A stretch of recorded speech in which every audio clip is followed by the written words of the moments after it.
నమస్కారం city cable CPC news కి స్వాగతం. ముందుగా ముఖ్యాంశాలు. జిల్లాతో పాటు గండి క్షేత్రంలో అత్యంత ఘనంగా హనుమ జయంతి వేడుకలు. తెల్లవారుజాము నుంచి భక్తులతో పోటెత్తిన హనుమాన్ ఆలయాలు.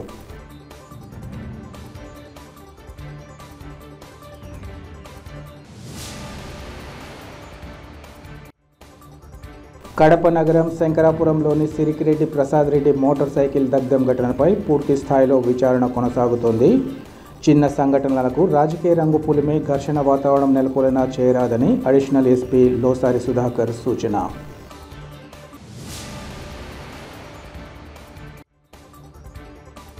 సార్వత్రిక ఎన్నికల కౌంటింగ్ నేపథ్యంలో నిష్పక్షపాతంగా వ్యవహరిస్తూ అన్ని పార్టీల వారిని సమానంగా చూడాలి. కలెక్టర్, ఎస్పీకి టీడీపీ పోలిట్ బ్యూరో సభ్యులు శ్రీనివాసులు రెడ్డి వినతి.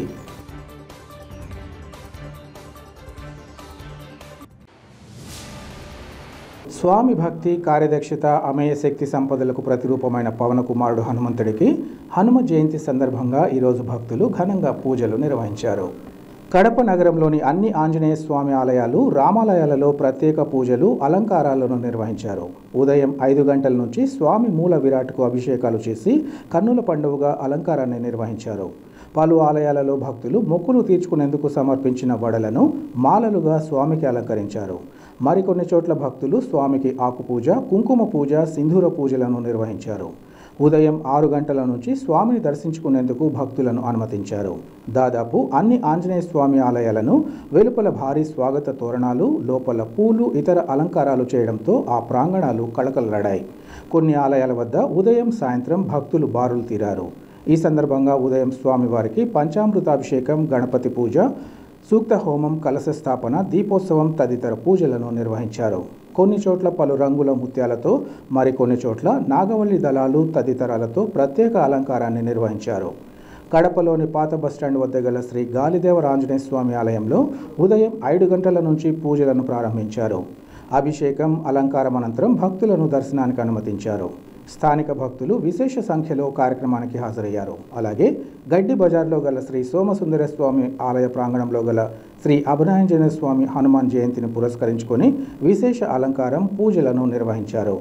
కడప నగరంలోని దాదాపు 50 ఆలయాలలో ఆంజనేయుడికి హనుమ జయంతి విశేష పూజలు నిర్వహించారు.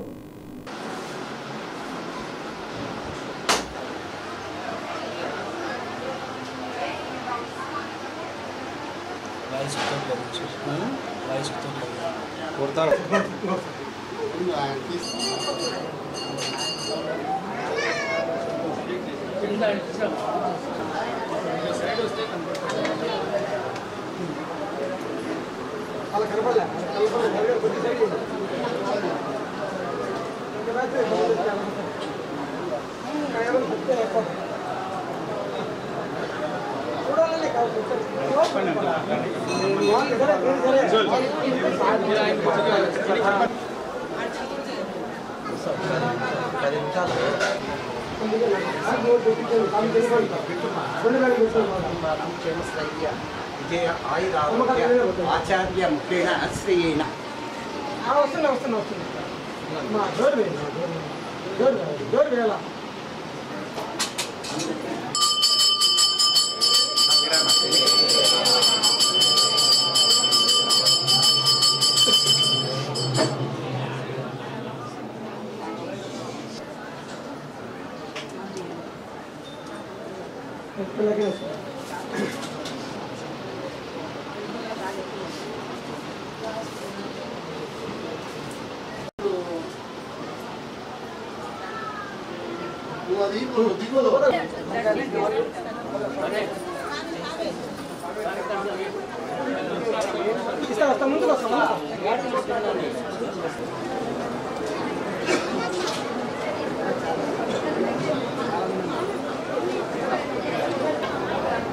హనుమతే నమః. శ్రీ గాలిదేవర ఆంజనేయ స్వామి నమః. 2000 సంవత్సరంలో యాదాల నాగమ్మ కోనేరులో ప్రతిష్ఠించినటువంటి శ్రీ శ్రీ శ్రీ గాలిదేవర ఆంజనేయ స్వామి 2006 సంవత్సరంలో అద్భుతమైన మందిరంలో శిల్పాచార్యులచే దృష్టిని అందుకొని అప్పటి నుంచి భక్తులకు వరమిస్తున్నారు. కేవలం స్వామిని చూస్తే చాలు, స్వామి దర్శనమైతే చాలు, ఎటువంటి పూజలు ఎటువంటి ఆర్భాటాలు లేకుండా దర్శనం మాత్రం చేతనే భక్తుల యొక్క కోరికలు నెరవేరుతున్నాయి. అనేక మంది భక్తుల యొక్క మాట ఇది. అనేక మంది భక్తులు తమ యొక్క ఆరోగ్యాలు బాగయ్యాయని, అనేక మంది తమ యొక్క ఉద్యోగాలు వచ్చాయని, అనేక మంది భక్తులు ఈ విధంగా వారి యొక్క కోరికలు కోరుకుంటూ నెరవేర్చుకుంటున్నారు. ప్రతి సంవత్సరము ఆనవాయితీగా ఈ యొక్క వైశాఖ శుద్ధ దశమి నాడు శ్రీ ఆంజనేయ స్వామి యొక్క పుట్టినరోజు సందర్భంగా 3 రోజుల పాటు జన్మదినోత్సవం జరుపుకోవడం ఆనవాయితీ. 2006 సంవత్సరాల నుంచి క్రమం తప్పకుండా ఇక్కడ హనుమ జయంతి ఉత్సవాలు జరుగుతున్నాయి. మొన్న విశేషమైనటువంటి కలశ పూజ, నిన్న కూడా హోమం జరిగింది. అలాగే ఈరోజు ఉదయం తెల్లారుజామునే 5 గంటలకు మహా అభిషేకం జరిగింది. భక్తులందరి యొక్క కోరికల మేరకు వాళ్ళ యొక్క సహాయ సహకారాలతో. మరియు ఇప్పుడు సర్వదర్శనం అద్భుతంగా భక్తులందరూ చేసుకుంటున్నారు. ఉదయం 11 గంటలకు కాసేపట్లో మహా అన్నప్రసాదం మొదలవుతుంది. అలాగే అన్నప్రసాదం పూర్తయిన వెంటనే సాయంత్రం 6 గంటలకు గ్రామోత్సవం బ్రహ్మగారి మఠం అచలానందాశ్రమ పీఠాధిపతి శ్రీ శ్రీ శ్రీ విరజానంద స్వాముల వారి యొక్క ప్రోత్సవంలోచే ప్రారంభించబడి, వారి ప్రవచనంతో ప్రారంభించబడి నగర పురవీధుల గుండా స్వామివారి గ్రామోత్సవంలో అందరికీ దర్శనమిస్తారు. స్వామివారిని అందరూ దర్శించి ఆ యొక్క కార్యక్రమంలో పాల్గొని కార్యక్రమాన్ని జయప్రదం చేయాలని, మరియు మీ యొక్క కోరికలు కోరుకొని మీ యొక్క కోరికలన్నీ కూడా తీర్చుకోవాలని, స్వామివారి యొక్క ఆశీస్సులు పొందాలని భక్తులందరినీ వేడుకుంటూ జై శ్రీరామ్. కడప నగరం శంకరాపురంలోని కొత్త రామాలయం వీధిలో ఉంటున్న సిరికిరెడ్డి ప్రసాద్ రెడ్డి మోటార్ సైకిల్ దగ్ధం ఘటనపై పూర్తి స్థాయిలో విచారణ కొనసాగుతోందని అడిషనల్ ఎస్పీ లోసారి సుధాకర్ తెలిపారు. కడప నగరంలోని చిన్నచౌక్ పోలీస్ స్టేషన్లో ఏర్పాటు చేసిన విలేకరుల సమావేశంలో ఆయన మాట్లాడారు. సిరిగిరెడ్డి ప్రసాద్ రెడ్డి తన మోటార్ సైకిల్ను గుర్తు తెలియని వారు దగ్ధం చేశారని తమకు ఫిర్యాదు చేశారన్నారు. ఈ సంఘటనపై కేసు నమోదు చేసి సమగ్రంగా విచారిస్తున్నట్లు తెలిపారు. ఈ సంఘటనలో మోటార్ సైకిల్ ప్రమాదవశాత్తు కాలిపోయిందా లేదా కక్షపూరితంగా ఉద్దేశపూర్వకంగా దగ్ధం చేశారా అనే విషయంగా పరిశోధన సాగుతుందన్నారు. అయితే ఇలాంటి సంఘటనలకు రాజకీయ రంగు పులిమే విధంగా ఘర్షణ వాతావరణం నెలకొనేలా వ్యవహరించరాదన్నారు. సోషల్ మీడియాతో పాటు ఇతర ప్రసార మాధ్యమాల ద్వారా అలజడులు నెలకొనేలా వ్యవహరించరాదని సూచించారు. ఏ సంఘటనలను తాము తేలిగ్గా తీసుకోబోమని, చిన్నపాటి సంఘటనలను భూతద్దంలో చూపడం సరికాదన్నారు. ఈ సమావేశంలో కడప డీఎస్పీ మొహమ్మద్ షరీఫ్తో పాటు ఇతర పోలీసు అధికారులు పాల్గొన్నారు.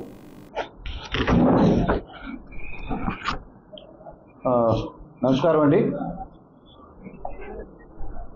ఈరోజు తెల్లవారుజామున కడప నగరంలోని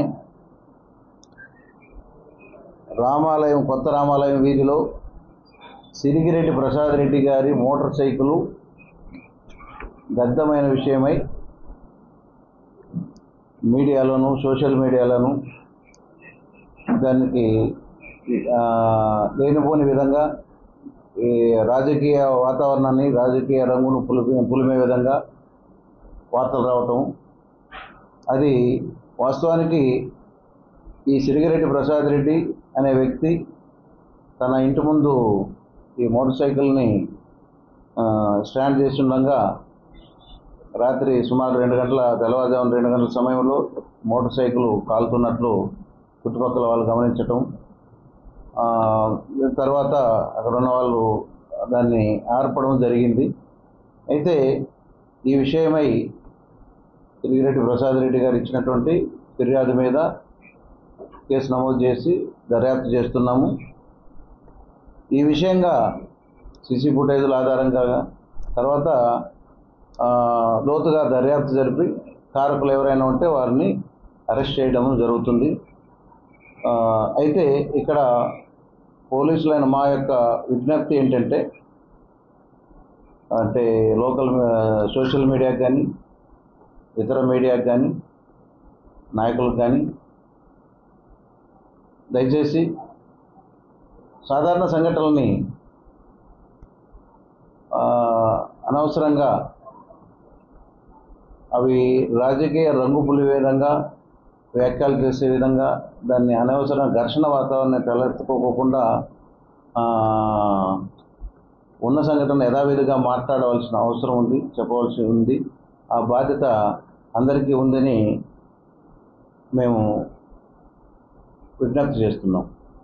సో ఇందులో ప్రసాద్ రెడ్డి చెప్పిన మేరకే తనకి ఎవరు శత్రువులు లేరు, తనకు ఎటువంటి ఇవి లేవని విషయాన్ని ఆయన చెప్పడం జరిగింది. ఈ విషయం మీద మేము ఎఫ్ఐఆర్ చేశాము, దర్యాప్తు కూడా చేసి తప్పకుండా కారకులను కనుక్కుంటాము. ఒకవేళ అది ప్రమాదవశాత్తు అయితే దాన్ని లాజికల్ ఎండ్ ఇస్తాం. Okay, thank you. TDP agent అని కాదు, టీడీపీ ఏజెంట్ అని మనకంటే లాస్ట్ ఎలక్షన్స్లో ఏజెంట్గా ఆయన లేరు.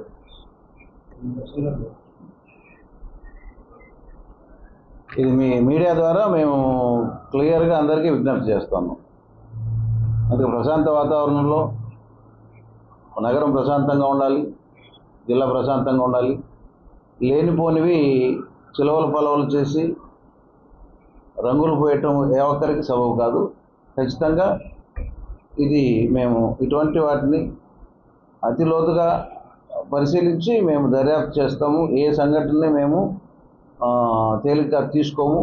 ఖచ్చితంగా శాంతి భద్రతల విషయంలో గట్టిగా ఉండి ఈ దర్యాప్తు చేయడం జరుగుతుంది.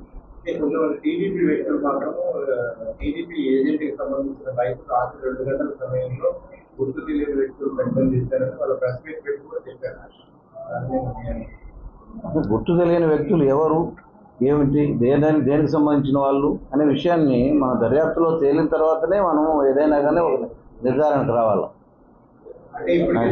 ఇది ప్రమాదవశాత్తునా లేకపోతే ఇంకేంటనేది మనం దర్యాప్తులోనే తెలియదు. ఏజెంట్ అయితే కాదు అనేది క్లియర్.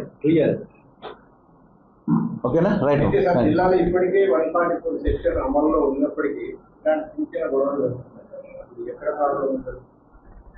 ఎక్కడ ఏం లేదండి. ఇప్పుడు 144 సెక్షన్ 30 పోలీస్ యాక్ట్ అమల్లో ఉంది. కౌంటింగ్ 4వ తారీఖు ఉంది. ఇవన్నిటి దృష్టిలో పెట్టుకొని కట్టుదిట్టమైనటువంటి భద్రతా ఏర్పాట్లు చేయడం జరిగింది. కౌంటింగ్లో కానీ జిల్లా మొత్తం మీద ఎక్కడ సమస్యాత్మక గ్రామాలు ఉన్నా ఆ గ్రామాల్లో పికెట్లు కానీ తర్వాత పోలీసు మొబైల్స్ కానీ తిరుగుతూ ఎటువంటి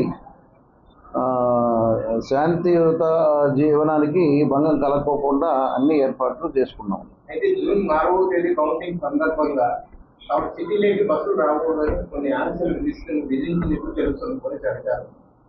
ప్రజలకు ఏదైనా ఇబ్బంది కలిగే ప్రజలకు ఇబ్బంది కలగకుండానే ఈ యొక్క ఇది ఉంటుంది. బస్సులు నిలబెడతాము అవన్నీ చూసుకొని చేస్తాం. అంటే ప్రెస్ మీట్ ఉంటుంది, దాని మీద సపరేట్ ప్రెస్ మీట్ ఉంటుంది. Thank you. అది ఓకే, దీని వరకు క్లియర్. ఇది ఒక మనం ఒక చిన్న సంఘటన మీద జరుగుతున్నటువంటి ఖండన కానీ ప్రెస్ మీట్ అట్లాంటిది ఏం లేదండి. అది కూడా బ్యాలెన్స్ పాటిస్తున్నాం, అది ప్రాబ్లం లేదు. సార్వత్రిక ఎన్నికల పోలింగ్ ముగిసి 2 వారాలవుతున్నా రాష్ట్రంలో పోలీసులు ఇంకా వైసీపీ అనుకూల వైఖరి అవలంబిస్తున్నారని, కొన్ని ప్రాంతాలలో జరిగిన అల్లర్లకు పోలీసుల ఉదాసీనతే కారణమని ప్రొద్దుటూరు టీడీపీ అభ్యర్థి నంద్యాల వరదరాజురెడ్డి ఆరోపించారు. ఎన్నికల కౌంటింగ్ సందర్భంగా అల్లర్లకు పాల్పడతారన్న అనుమానం ఉన్న వ్యక్తులకు కౌన్సిలింగ్ ఇచ్చి వారిని బయట తిరగకుండా చేయాల్సింది పోయి మిగిలిన వారిని కూడా ఊరు వదిలి రావద్దని పోలీసులు ఆంక్షలు విధించడంపై మాజీ ఎమ్మెల్యే వరదరాజురెడ్డి తీవ్ర అభ్యంతరం వ్యక్తం చేశారు. కేవలం టీడీపీ వారిపైనే చర్యలు తీసుకుంటూ వైసీపీలో ఉన్న రౌడీ షీటర్లను, ట్రబుల్ మాంగర్స్ను పోలీసులు పట్టించుకోవడం లేదని ఆయన విమర్శించారు. ఏ ప్రభుత్వం అధికారంలోకి వస్తే ఆ ప్రభుత్వంలో పని చేస్తామని పోలీసులు భావిస్తున్నారని, ఇది ఏమాత్రం సరికాదని ఆయన అభిప్రాయం వ్యక్తం చేశారు. జిల్లా బహిష్కరణ చేసిన వ్యక్తులను బయట జిల్లాల పోలీసులు కూడా అనుమతించకపోతే వారి పరిస్థితి ఏంటని ఆయన పోలీసులను ప్రశ్నించారు. కౌంటింగ్ సందర్భంగా జిల్లా బహిష్కరణ ఆంక్షలు సరికావన్నారు. ప్రశాంతియుత కౌంటింగ్కు తమ సహకారం తప్పక ఉంటుందని, అలాంటి తరుణంలో పోలీసులు అనవసర నిబంధనలు విధించి ఇబ్బందులు గురి చేయడం ఏమాత్రం సరికాదన్నారు. పోలీస్ అధికారి అన్ని విధాలా ఆలోచించి తగిన నిర్ణయం తీసుకోవాలని ఆయన సూచించారు. జరిగింది ఇక్కడ ఎన్నికలు అయిపోయిన రాత్రికి ఒక ప్రత్యేకమైన డిఎస్పీ వచ్చి అందరినీ కొట్టడము చేయడము ఇటువంటి దుర్మార్గ చర్యలకన్నీ పాల్గొనేటంత వరకు వైఎస్ఆర్సీపీ మద్దతు పోలీసులు వాళ్లకు కొమ్ము కాస్తానే ఉండినారు. ఎలక్షన్ కమిషన్ ఇంత తీవ్రమైన నేరాలు జరిగినాయి అని ఎలక్షన్ కమిషన్ స్పందించి ఎస్పీలను బదిలీలు చేసి, సిఐలను బదిలీ చేసి, ఎస్ఐలను బదిలీ చేసేటంత వరకు వీళ్ళేం నిద్రపోతానేరా? అప్పటి వరకు వైఎస్ఆర్సీపీ పార్టీకి అడుగులకు మడుగులు వచ్చి ఎన్నికల కమిషన్ పోలీసుల మీద తీవ్రమైన చర్యలు తీసుకునే సస్పెన్షన్ వరకు పోయి ట్రాన్స్ఫర్ల వరకు పోయినప్పుడే వీళ్ళందరూ మేల్కొన్నారా? మేల్కొని ఇప్పుడు ఎన్నికలు జరిగి 10-15 రోజులు అయిపోతానే కూడా మీరు గ్రామాలు వదిలిపోండి, మీరు ఈ ఊర్లో ఉండకూడదంటే కడపలో గ్రామాలు వదిలిపెట్టి పొమ్మంటున్నారు, జమ్మలమడుగులో గ్రామాలు వదిలిపెట్టి పొమ్మంటున్నారు. మరి వేరే ప్రాంతాలలో అందరూ కూడా మీ గ్రామాలలో వద్దంటున్నారు. వీళ్ళందరూ ఎక్కడికి పోవాలా? అంటే మీరు చేసే పద్ధతులు అనేది కరెక్ట్గా ఉండండి. ఇప్పటికి కూడా ఏమైంది, వైఎస్ఆర్సీపీ వాళ్ళను పొద్దుటూరులో వాళ్ళను పిలిపించి బహిష్కరణ పొమ్మని చెప్పడం లే. రౌడీ షీటర్లు ఉన్నారు, కేసుల్లో ముద్దాయిలు ఉన్నారు. ఎలక్షన్ అయిపోయిన మరుసటి రోజు పోలీస్ స్టేషన్ మీదకి వచ్చి ఈ రౌడీ షీటర్ ఓపెన్ చేసిన వాళ్ళని పిలుచుకొని పోయినా వాళ్ళకేం లేవు. ఇప్పుడు వరకు ఎలాంటి కేసులు శిక్ష పడకుండా ఏదో పోలింగ్లో గలాటాలు ఎక్కడ ఏం లేకుండా ఏదో మామూలుగా ఉండబడిన వ్యక్తులను, ఏదో పోలీస్ కేసుల్లో ఉండబడిన వ్యక్తులను వాళ్ళందరినీ గ్రామాన్ని వదిలిపెట్టి పొమ్మని చెప్తున్నారు. ఎందుకు వదిలిపెట్టాలి వాళ్ళు గ్రామాలు? కడపలో మరి వాళ్ళు అక్కడ రానియకుండా ఏం చేస్తారు? మీరు ఆర్లగడ్డలో రానియకుండా ఏం చేస్తారు? జమ్మలమడుగులో రానియకుండా ఏం చేస్తారు? వాళ్ళు ఇది పద్ధతి కాదు. మీరు ఏదో వాళ్ళకు పిలిపించి కౌన్సిలింగ్ ఇచ్చి పద్ధతిగా ఉండమని చెప్పాల్సిన పద్ధతి ఉంది తప్పక ఏదో పాతగా ఉండబడిన వాళ్ళందరూ ఏవి నేరాలతో సంబంధం లేని వాళ్ళని కూడా కేసుల్లో నిన్న మొన్న కేసుల్లో అయిన వాళ్ళని కూడా మీరు బయటికి పోండి అని చెప్పడం అనేది కరెక్ట్ కాదు. వేరే ప్రాంతాలలో రానియమంటున్నారు, వీళ్ళు ఊరు ఇడిచిపోమంటున్నారు. ఇప్పటికి కూడా మీరు వైఎస్ఆర్సీపీ వాళ్ళను మాత్రమే వాళ్ళను వదిలిపెట్టి కేవలము తెలుగుదేశం పార్టీ వాళ్ళనే మీరు బహిష్కరణ చేయాలనేది మాట్లాడుతున్నారు. మన జిల్లా పోలీస్ సూపరింటెండెంట్ గారికి కానీ రాష్ట్ర డీజీపీ గారికి కానీ నేను చెప్పేది ఏమిటంటే, ఎవరన్నా ట్రబుల్ మాంగర్స్ ఉంటే వాళ్ళని ఆ రోజు తీసుకొని వచ్చి పోలీస్ స్టేషన్లో పెట్టుకోండి. అంతేగాని మీరు ఊరు ఇడిచిపోవాలంటే ఊరు ఇడిచిపోయడానికి అక్కడ ఖర్చులు పెట్టుకునేదానికి, బాడీలు రోగులు తీసుకునేదానికి వీళ్ళకి శక్తి ఉండాలి కదా. మరి వాళ్ళ బంధువుల ఇళ్ళలో పోయినప్పుడు ఆ బంధువుల్లో కొత్త వాళ్ళు వచ్చినారంటే అక్కడ పోలీసు వాళ్ళు తీసుకొని పోయి వాళ్ళని పోలీస్ స్టేషన్లో పెడితే అప్పుడు వాళ్ళకి ఎవరు ఎక్కడ వాళ్ళ పరిస్థితి ఏంటి? ఇప్పుడు కూడా న్యాయబద్ధంగా చేయాలనుకోవడం లే పోలీసు. ఇప్పుడు కూడా పార్టీకి కొమ్ము కాస్తూనే ఉన్నారు. ఆ పార్టీకి వాళ్ళు చెప్పినట్టుగానే వింటున్నారు తప్పక మరి ఎంతమంది హత్యానేరంలో పాల్గొనాలని ఇంతవరకు పిలిపించి విచారించడం కూడా లే. దయచేసి ఇప్పుడు రేపు 4వ తేదీ కౌంటింగ్ సందర్భంగా గ్రామం విడిచిపెట్టి పోవాలని నేను చెప్పడం అనేది కరెక్ట్ అయిన పద్ధతి కాదు. నేను ఎస్పీ గారితో కూడా మాట్లాడతాను. ఏదో మీరు వాళ్ళు ట్రబుల్ మాంగర్స్ ఏదన్నా నేరాలు చేయగలుగుతారు, వాళ్ళు ఏదన్నా ఆ రోజు ఇబ్బందులు చేస్తారనే వాళ్ళని మీరు మీద దృష్టి పెట్టుకోండి. పోలీసు వాళ్ళందరూ రమ్మనండి, పొద్దున్న రమ్మనండి, ఇంటికి పోయి భోజనం చేయమనండి, మళ్ళీ వచ్చి వాళ్ళు ఉంటారు. బయట ప్రాంతాలలో వాళ్ళు తిరుగుతూ అంటే కదా అల్లరి చేసేదానికి, ఏదైనా గలాటలు చేసేదానికి. కానీ మన పొద్దుటూరు పరిస్థితి ఎక్కడ అవాంఛనీయ సంఘటనలు జరగకుండా ఎలక్షన్ జరిగిపోయింది. ఏదో అరాకొర చిన్న తప్పక ఎవరి వలన ఎక్కడ అల్లర్లు జరగల. ఏ పార్టీ వాళ్ళ పార్టీ వాళ్ళు కానీ మా పార్టీ వాళ్ళు కానీ ఎవరు, 2 పార్టీలు చాలా సామరస్యమైన పద్ధతుల్లో ఎన్నికలు జరిగినాయి పొద్దుటూరులో. ఇప్పుడు మీరు ఊరికి ఎందుకు అందరినీ ఊరికి ఏదో వాళ్ళని పిలిచి వీళ్ళని పిలిచి ఊరికి అనవసరంగా చేస్తున్నారు పోలీసులు. రాయలసీమలోనే ప్రముఖ ఆధ్యాత్మిక క్షేత్రంగా విరాజిల్లుతున్న గండి శ్రీ వీరాంజనేయ స్వామి సన్నిధిలో శ్రీ హనుమ జయంతి వేడుకలు అత్యంత ఘనంగా జరిగాయి. స్వామివారి సన్నిధిలో గత 4 రోజులుగా జరుగుతున్న హనుమ జయంతి వేడుకలు శనివారం పూర్ణాహుతితో ముగిశాయి.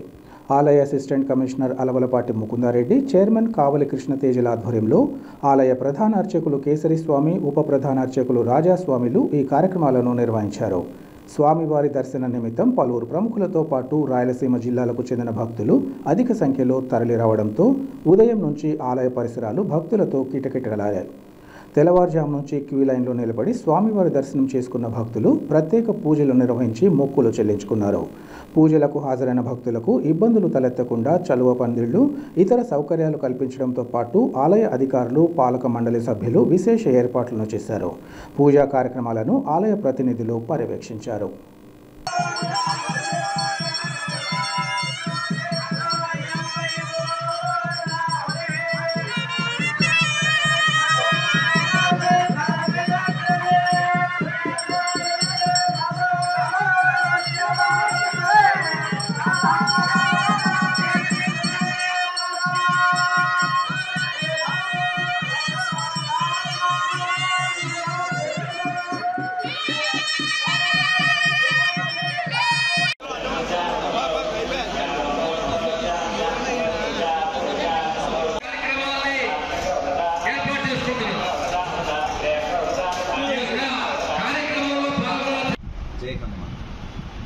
వీరాంజనేయ స్వామి వారి దేవస్థానము గండి క్షేత్రము వైఎస్ఆర్ కడప జిల్లా నందు శ్రీ హనుమత్ జయంతి ఉత్సవాలను వైభవపేతంగా నిర్వహిస్తున్నాము. 29వ తేదీన ఈ కార్యక్రమాలు మొదలైనవి. దాదాపు 3 రోజులు జరిగిన కార్యక్రమాలతో పాటు ఈరోజు 4వ రోజు పూర్తిగా హనుమత్ జయంతి రోజు ఇక్కడ హోమాలు, యజ్ఞాలు, యాగాలు జరుగుతున్నాయి. ఈరోజు ఉదయం త్రికాల ఆరాధన, పంచసూక్త హోమం, మన్యుసూక్త హోమం, ఆంజనేయ స్వామి మూలమంత్ర హోమం, సుదర్శన హోమం, మహాపూర్ణాహుతితో ఇక్కడ ఉత్సవాలన్నిటి ముగిశాయి. దాని తర్వాత గోష్ఠి తీర్థప్రసాద వినియోగం కూడా భక్తులకు వితరణ చేయడం జరిగింది. ఉచిత ప్రసాదాలను కూడా క్యూ లైన్లో వచ్చిన భక్తులు స్వామివారిని దర్శించుకున్న తర్వాత వారందరికీ కూడా ఉచిత ప్రసాదం అనేది అందజేయడం జరుగుతుంది. ఒక భక్తుడు తాడిగొట్ల నుంచి ఓబులరెడ్డి, వెంకట సుబ్బారెడ్డి అనే 2 భక్తులు ఈరోజు భక్తులందరికీ కూడా స్వామివారి దర్శనానికి వచ్చిన భక్తులందరికీ కూడా అన్నదానం చేయడం జరుగుతోంది. అదేవిధంగా ఇక్కడికి వచ్చిన భక్తులందరికీ కూడా మేము మంచి ఏర్పాట్లు చేశాము. క్యూ లైన్లలో కానీ మంచినీటి సదుపాయం కానీ మరి ప్రతి ఒక్కటి కూడా అనుకూలంగా ఉండేట్టుగా ఏర్పాట్లు తీర్చిదిద్దడం జరిగింది. కాబట్టి భక్తులందరికీ కూడా శ్రీ వీరాంజనేయ స్వామి వారి అనుగ్రహము, కృపా కటాక్ష వీక్షణాలు కలగాలని ఆంజనేయ స్వామి వారిని ప్రార్థిస్తున్నాం. జై హింద్. జిల్లా ఎన్నికల అధికారిగా వ్యవహరిస్తున్న కలెక్టర్, ఎస్పీలు కౌంటింగ్ నేపథ్యంలో నిష్పక్షపాతంగా వ్యవహరిస్తూ అన్ని పార్టీల వారిని సమానంగా చూడాలని టీడీపీ పోలిట్ బ్యూరో సభ్యులు శ్రీనివాసులరెడ్డి కోరారు. కడప నగరంలోని తన కార్యాలయంలో ఏర్పాటు చేసిన విలేకరుల సమావేశంలో ఆయన మాట్లాడారు. ఎన్నికల పోలింగ్ రోజు చేయాల్సిన హడావిడి, శాంతి భద్రతలు కాపాడాల్సిన కార్యక్రమాలు పోలింగ్ అయిపోయాక జిల్లా అధికారులు, పోలీసు యంత్రాంగం చేస్తోందన్నారు. గతంలో తాము ఎన్నో ఎన్నికలు చూశామని, ప్రస్తుతం కౌంటింగ్లో ఎప్పుడూ లేని నిబంధనలు చేయడం తగదన్నారు. కౌంటింగ్ సందర్భంగా జిల్లా బహిష్కరణలు ఏనాడూ చూడలేదన్నారు. తొలుత కడపలో శాంతి భద్రతలకు విఘాతం కలిగించింది ఎమ్మెల్యే, ఆయన సోదరుడే అన్న విషయాన్ని గుర్తించాలన్నారు. పోలింగ్ రోజు ఎమ్మెల్యే, ఆయన కుటుంబ సభ్యులు ఘర్షణలకు దిగుతుంటే పోలీసులు ఉదాసీనంగా వ్యవహరించారని, కౌంటింగ్ తరుణంలో ఎన్నికల కమిషన్ నుంచి తీవ్రమైన ఆంక్షలు ప్రారంభమైన తరుణంలో సామాన్యులపై జిల్లా బహిష్కరణలు, హౌస్ అరెస్టుల పర్వం ప్రారంభమైందన్నారు. తమ పార్టీ వారి పట్ల ఏకపక్షంగా వ్యవహరించడాన్ని తీవ్రంగా ఖండిస్తున్నట్లు ఆయన చెప్పారు. ఈ విషయంగా జిల్లా పోలీసు యంత్రాంగం తీసుకున్న నిర్ణయాలపై పునః సమీక్షించాలని ఆయన కోరారు. అలాగే కడప నగరంలోని తమ పోలింగ్ ఏజెంట్ వాహనం దగ్ధం చేసిన విషయంలో నిందితులను తక్షణమే అరెస్టు చేయాలని అన్నారు. ఈ సమావేశంలో పలువురు టీడీపీ నేతలు పాల్గొన్నారు. ఎప్పుడూ లేని నిబంధనలు, గతంలో ఎన్నో ఎన్నికలు చూసాం. ఎప్పుడు కూడా గృహ నిర్బంధాలు కానీ, అదేవిధంగా జిల్లా బహిష్కరణలు కానీ ఎప్పుడు చూడలే. మొదటిసారి ఇటువంటి వ్యవహారాలన్నీ చూస్తూ ఉంటాం. అసలు కడప నగరంలో శాంతి భద్రతలకు ఆజ్యం పోసింది, విఘాతం కలిగించేదానికి ఆజ్యం పోసింది ఎమ్మెల్యే, ఆయన సోదరుడు. మళ్ళీ చెప్తున్నా, శాంతి భద్రతలకు విఘాతం కలిగించింది కడప నగరంలో మొదటిసారి ఈ కడప శాసనసభ్యుడు, ఆయన సోదరుడు. వాళ్ళ మీద ఆ రోజే పోలీసులు చర్య తీసుకుంటే, ఆ రోజే జిల్లా బహిష్కరణ చేసి ఉంటే ఎన్నికల్లో ఇన్ని గొడవలు అయ్యేటియా? ఓపెన్గా వచ్చి స్థానిక ఎమ్మెల్యే, ఆయన అల్లుడు, ఆయన తమ్ముడు గౌస్ నగర్లో బళ్ళెక్కి రాళ్ళు వేస్తా ఛాలెంజ్లు చేస్తూ ఉంటే పోలీసులు బాబు అని అడుక్కుంటూ ఉన్నారు కొంతమంది. ఈరోజు ఎలక్షన్ కమిషన్ నుంచి తీవ్రమైన ఆంక్షలు, యాక్షన్ స్టార్ట్ అయ్యేసరికి మీ చేతులు దులుపుకునేదానికి, మీ చేతులు కడుక్కునేదానికి సామాన్యుల మీద జిల్లా బహిష్కరణలు, హౌస్ అరెస్టులు చేస్తారా? అందరినీ సమానంగా చూడండి, అన్ని పార్టీలను అని చెప్పి అడుగుతూ ఉండ పోలీసులు. నేను తెలుగుదేశం పార్టీలో ఏజెంట్గా కూర్చున్న వాళ్ళను, క్లస్టర్ ఇన్ఛార్జులను, యాక్టివ్గా పార్టీ కోసం పనిచేసిన వాళ్ళందరినీ కూడా జిల్లా బహిష్కరణ చేస్తారా? హౌస్ అరెస్టులు చేస్తారా? కౌంటింగ్ ఏజెంట్లకు పాసులు ఇవ్వరా? ఇది ఎక్కడ అన్యాయం? ఇది జిల్లా కలెక్టర్కు, జిల్లా ఎస్పీకి కూడా విజ్ఞప్తి చేస్తూ ఉన్నాం, నిష్పక్షపాతంగా మీరు వ్యవహరించండి. అసలు శాంతి భద్రతలకు విఘాతం కలిగించడానికి, ప్రమాదంలో పడేదానికి సూత్రధారి ఎమ్మెల్యే తమ్ముడు. అతన్ని మొట్టమొదటి జిల్లా బహిష్కరణ చేసిన తర్వాత మీరు మిగతా వాళ్ళ మీద చర్యలు తీసుకోండి. అది చెయ్యకుండా అతను క్యాండిడేట్ అంట. ఒకటే ఇంట్లో ఉంటారు అన్నదమ్ములు ఇద్దరు, ఒకరు వైఎస్ఆర్ కాంగ్రెస్ పార్టీ క్యాండిడేట్, ఒకరు ఇండిపెండెంట్ క్యాండిడేట్. ఒకటే ఇంట్లో ఉంటారు, ఒకటే కంచంలో భోజనం చేస్తారు, ప్రచారం అన్నకు చేస్తాడు, ఆయనకు ఇండిపెండెంట్ క్యాండిడేట్ అని సపరేట్ ప్రివిలేజెసా? జిల్లా ఎన్నికల అధికారికి డిస్క్రిషన్ పవర్స్ ఉన్నాయి, ఎవరికి ఇవ్వాలా ఎవరికి ఇవ్వకూడదు అని. మీ డిస్క్రిషన్ ఎన్నికల నియమావళి ప్రకారం మీ డిస్క్రిషన్ను ఉపయోగించండి. ఉపయోగించి అటువంటి వాళ్ళు వేరే పార్టీకి ఎవరైతే ప్రచారం చేశారో వాళ్ళని ఎన్నికల విధుల నుంచి, కౌంటింగ్ నుంచి తొలగించండి. అందరికీ ఒకటే విధంగా వ్యవహరించండి. మా పార్టీ వాళ్ళని ఏకపక్షంగా జిల్లా బహిష్కరణలు కానీ హౌస్ అరెస్టులు కానీ చేయడం మేము తీవ్రంగా ఖండిస్తూ ఉన్నాం. వాళ్ళ నాయకుడు సజ్జల రామకృష్ణారెడ్డి గారు చెప్తున్నారు, రూల్స్ లేవు, ఏం లేవు, ఏది చేతైతే అది చేయండి అని చెప్పి. అది మాట్లాడింటే ఎన్నికల కమిషన్ అతని మీద కేసు పెట్టింది. అదేవిధంగా ఇండ్ల మీదకి దాడి చేస్తామన్న వ్యక్తి మీద పోలీసు వాళ్ళు ఉదాసీనత. ఏ విధంగా ఉదాసీనంగా ఉంటారు మీరు? కొంతమంది పోలీసులు వత్తాసంగా పలుకుతూ ఉన్నారు. వైఎస్ఆర్ కాంగ్రెస్ పార్టీ ఎమ్మెల్యేకి ఆయన తమ్మునికి ఇంకా వత్తాసు పలుకుతూ ఉన్నారు. మేము కూడా అధికారం మాకు వస్తుంది, మేము కూడా ఏ సమయంలో ఏ విధంగా స్పందించాలో మాకు తెలుసు. మళ్ళీ ఇప్పటికైనా చెప్తున్నాం జిల్లా ఎస్పీకి, జిల్లా కలెక్టర్ కూడా ఏకపక్షంగా వ్యవహరించొద్దండి. ఎవరైతే ఇంకొక క్యాండిడేట్కి అనుకూలంగా పనిచేశారో అటువంటి వ్యక్తులను రానివ్వద్దు, వాళ్ళకి పాసులు ఇవ్వద్దు, కౌంటింగ్ రానివ్వద్దు. అన్ని పార్టీలకు ఒకటే సమాన న్యాయంగా చూడండి. మీరు చేతులు దుడుపుకొని మీరు పోలీసులు కొంతమంది చర్యలు తీసుకోవడంలో వైఫల్యం చెంది ఏకపక్షంగా వైఎస్ఆర్ కాంగ్రెస్ పార్టీ ఎమ్మెల్యేకి వాళ్ళ సోదరుడికి వత్తాసు పలికి 5 సంవత్సరాలుగా ఊడిగం చేసి ఈరోజు ఏమీ చేయలేక నిస్సాయులైపోయి ఎలక్షన్ కమిషన్ మీ మీద చర్యలు తీసుకునేదాన్ని పూనుకుండే కొద్దీ మీరు సామాన్య ప్రజల మీద, మా పార్టీ కార్యకర్తల మీద చర్యలు తీసుకొని చేతులు దుడుపుకుంటామనుకుంటానరా? ఇది కరెక్ట్ కాదు. పోలీసులకి ఇప్పుడు మళ్ళీ చెప్తున్నా నేను, కొంతమంది పోలీసులు ఏకపక్షంగా ఎన్నికలు వ్యవహరించినారు. ఇంకా మీదట అటువంటి ఆటలు సాగవు. జిల్లా కలెక్టర్, ఎస్పీ కూడా సమానంగా అందరినీ చూడాలా, అందరికీ సమానంగా ఎన్నికల కౌంటింగ్లో బాధ్యతలు ఇవ్వాలా. ఏదైతే జిల్లా బహిష్కరణలు ఏకపక్షంగా హౌస్ అరెస్ట్ చేస్తున్నారో దాన్ని పునర్సమీక్షించాలని చెప్పి కోరుతా ఉండా. రాత్రి మా బూత్లో కూర్చున్న ఏజెంట్ది బండి కాల్చారు. ఎవరు కాల్చారో తెలీదు.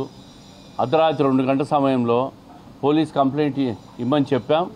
సీసీ కెమెరాల్లో వెరిఫై చేయమని కూడా పోలీసులను అడుగుతున్నాం. సీసీ కెమెరాల్లో ఉన్నాయి అక్కడ స్పష్టంగా. రాత్రి 2 గంటలప్పుడు వచ్చి ఒక్కటే ఒక బండి కాల్చారు.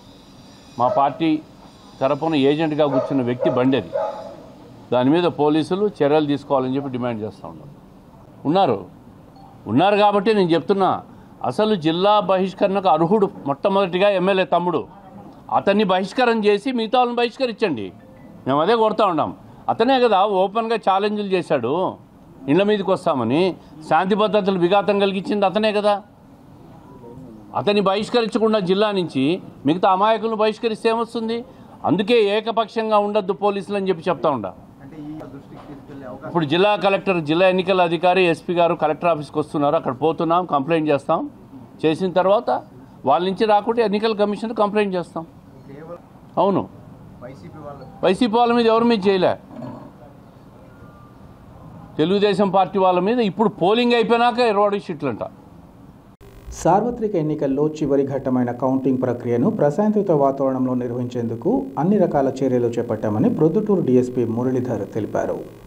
ఈ మేరకు ఆయన మీడియాతో మాట్లాడారు. జూన్ 4వ తేదీన ఎన్నికల కౌంటింగ్ నేపథ్యంలో ప్రొద్దుటూరులో ఎవరూ రోడ్లపైకి వచ్చి ఎలాంటి సంఘటనలకు పాల్పడినా కఠిన చర్యలు తప్పవన్నారు. ముందు జాగ్రత్త చర్యలో భాగంగా ఇప్పటికే 139 మంది ట్రబుల్ మాంగర్స్ను గుర్తించి వారికి నోటీసులు ఇచ్చామని 6 మందిని జిల్లా బహిష్కరణ చేస్తున్నట్లు తెలిపారు. బైండ్ ఓవర్ పెట్టిన వారిపై తిరిగి కేసులు నమోదైతే అటువంటి వారి ఆస్తుల జప్తుకు చర్యలు చేపడతామని హెచ్చరించారు. రాజకీయాలు, పార్టీలకు అతీతంగా ప్రతి ఒక్కరూ ఎన్నికల కమిషన్ నిబంధనల మేరకు నడుచుకోవాలని సూచించారు. ఏ పార్టీ వారైనా ఇబ్బందికరమైన పరిస్థితి కలగచేస్తే కఠిన చర్యలు తీసుకుంటామని ఆయన హెచ్చరించారు. విజ్ఞప్తి చేశాము. విజయోత్సవ ర్యాలీలు ఎవరు గెలిచినా కూడా విజయోత్సవ ర్యాలీలు నిషేధించడమైనదని అది జిల్లా అధికారులు కూడా అనౌన్స్ చేయడం జరిగింది. సో అవి కూడా నిషేధించడం జరిగింది. బాణాసంచాలు పేల్చడం కానీ లేదా ఇతర ఏవైనా విజయోత్సవ ర్యాలీలతో పాటు ఉత్సవం సంబంధించినవి కూడా అందరూ కూడా సహకరించి ఎవరు చేసుకోకూడదని కోరుకుంటున్నాం. 6వ తేదీ వరకు మన 6వ తేదీ మనకు 6వ వరకు మనకు కోడ్ ఉంటుంది, ఎలక్షన్ కోడ్ దృష్ట్యా మళ్ళీ వాళ్ళు వైలేషన్ ఆఫ్ కోడ్ అవుతుంది కాబట్టి ఆ ఉద్దేశంతో వాళ్ళకి చెప్పడం జరిగింది. ఈ ప్రొద్దుటూరు పట్టణాన్ని మరియు మండలాన్ని మరియు రాజపాలాన్ని దాదాపు 25 సెక్టార్లుగా చేయడం జరిగింది. ఒక్కొక్క సెక్టార్కి ఒక్కొక్క ఆఫీసర్ని నియమించడం జరిగింది. ఒక్కొక్క ఆఫీసర్కి దాదాపు 10 మంది వరకు సిబ్బంది ఉండేటట్టు ప్లాన్ చేయడం జరిగింది. అదే కాకుండా సమస్యాత్మక వార్డ్స్లో కానీ లేదా పల్లెల్లో కానీ గుర్తించి వాటిలో కూడా పికెట్లు ఏర్పడడం జరిగింది. గత 2019 సంవత్సరం కౌంటింగ్ సందర్భంగా జరిగిన ప్రదేశాల్లో కూడా పికెట్స్ ఏర్పడడం జరిగింది. వాటితో పాటు అప్పుడు పాల్గొన్న కేసుల్లో ఉన్న ముద్దాయిలను కూడా వాళ్ళపైన కూడా మేము కొద్దిగా నిఘా ఉంచడం జరిగింది. తర్వాత మైక్ సిస్టమ్ ఏర్పాటు చేశాము. 25 మంది ఆఫీసర్లు ఆ రోజు ప్రొద్దుటూరు పట్టణంలోన మండలాల్లోన రాజపాలెం మండలంలోన మూవ్మెంట్ ఉంటుంది. 3, 4, 5 తేదీల్లో పూర్తిగా పోలీస్ స్వాధీనంలో తీసుకుంటున్నాము. విలేజ్ నుంచి వచ్చే వారికి 4వ తేదీ మాత్రం ఆ రోజు నిషేధించాము. ఆ రోజు అందరూ కూడా లా అండ్ ఆర్డర్ ప్రాబ్లం వస్తుందో ఏమో అనే ఉద్దేశంతో రాకూడదు, ప్రజలందరూ ఏమి ఇబ్బంది కలగకూడదు అనే ఉద్దేశంతో ఆ రోజు మేము 144 ఆల్రెడీ ఎగ్జిస్టెన్స్లో ఉంది. ఆ రోజు కర్ఫ్యూ విధిస్తున్నాము. 4వ తేదీ ఉదయం నుంచి 5వ తేదీ ఉదయం వరకు కర్ఫ్యూ ఉంటుంది.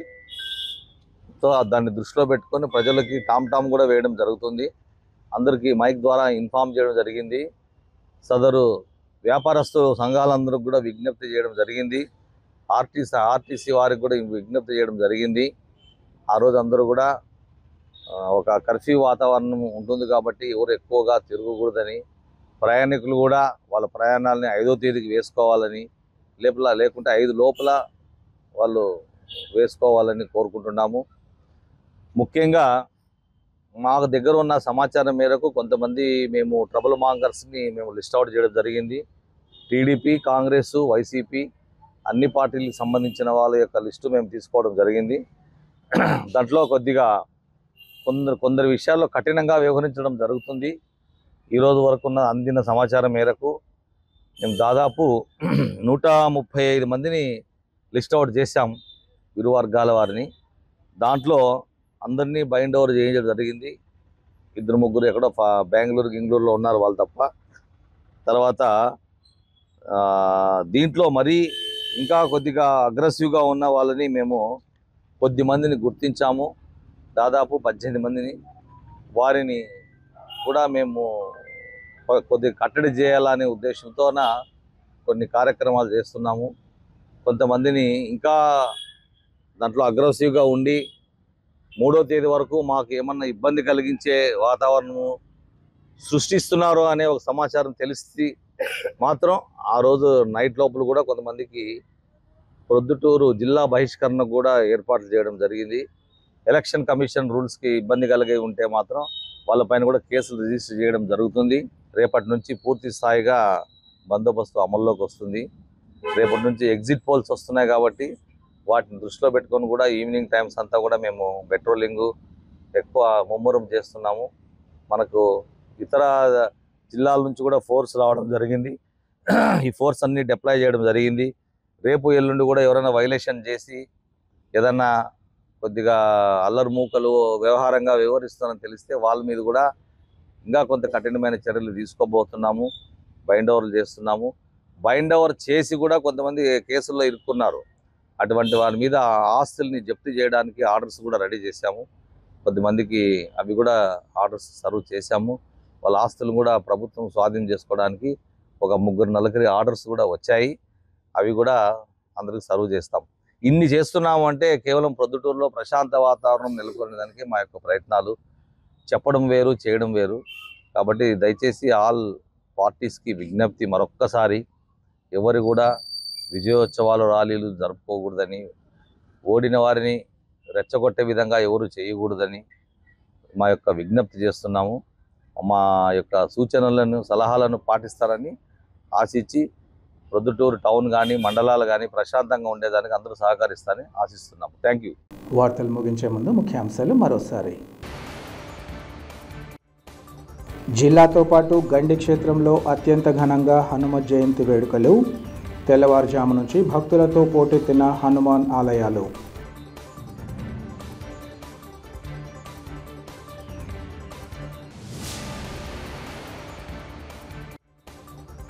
కడప నగరం శంకరాపురంలోని సిరికిరెడ్డి ప్రసాద్ రెడ్డి మోటార్ సైకిల్ దగ్ధం ఘటనపై పూర్తి స్థాయిలో విచారణ కొనసాగుతోంది. చిన్న సంఘటనలకు రాజకీయ రంగు పులిమే ఘర్షణ వాతావరణం నెలకొలేనా చేయరాదని అడిషనల్ ఎస్పీ లోసారి సుధాకర్ సూచన.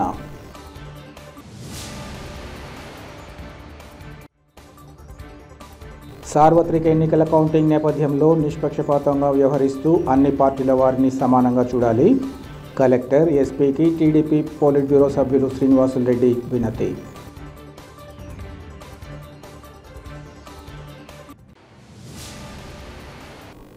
సిటీ కేబుల్ సిపిసి న్యూస్ ఇంతటితో సమాప్తం. నమస్కారం.